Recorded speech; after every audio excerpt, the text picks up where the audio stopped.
শেষ করছেন তার তখন যাইতে হয়। কখনো বুড়ার আগে জোয়ান চলে যায়, কখনো জোয়ানের আগে কিশোর চলে যায়, কখনো বাচ্চার বিদায় আগে হয়ে যায়। এটা যিনি নির্ধারণ করেছেন তার নির্ধারণ মতো চলতে থাকে। বলুন তো, হায়াতের নির্ধারক বন্টনকারী একমাত্র কে? আওয়াজ করে জোরে বলেন কে? আরো জোরে আওয়াজ করে বলেন কে? হায়াত বাড়াইতে কমাইতে কোনো সুযোগ দেন নাই, কিন্তু মানুষের স্বভাব হলো মানুষ বাঁচবার চায়, পারলে আজরাইলে ফেরত দিবার চায়। হায়াতের মায়া কার না আছে? এক পয়গম্বর নিজের হায়াত নিজের ছেলেরে দিয়ে দিছে।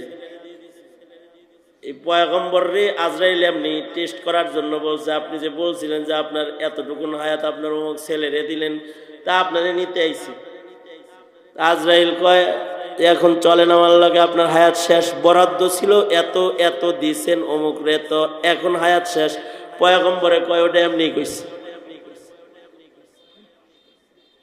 সুলাইমান আলাইহিস সালামের কাছে আজরাইল আসছে, এই পয়গম্বর আপনারা নিবার লেগে আইছি।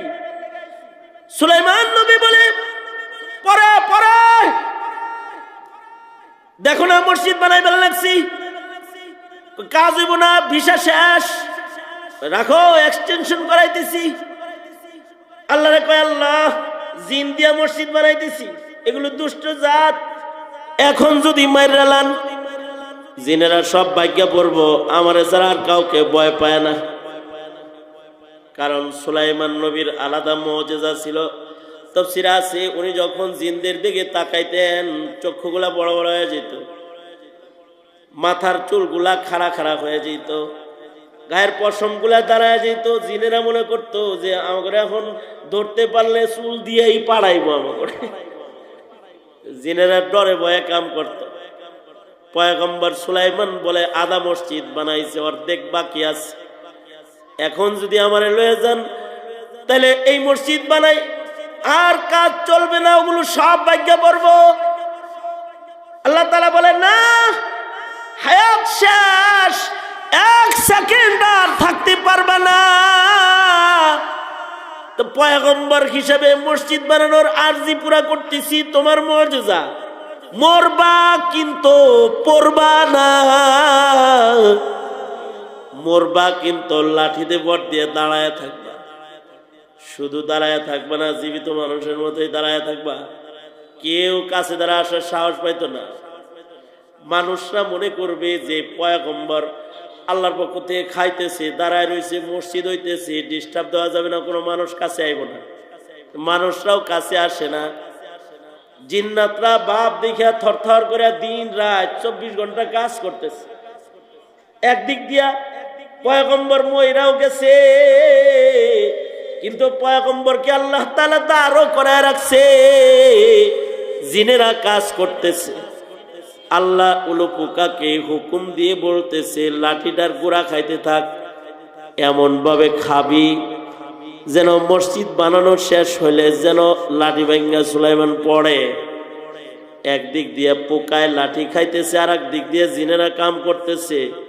মসজিদ বানানোও শেষ, পোকায় লাঠি খাওয়াও শেষ।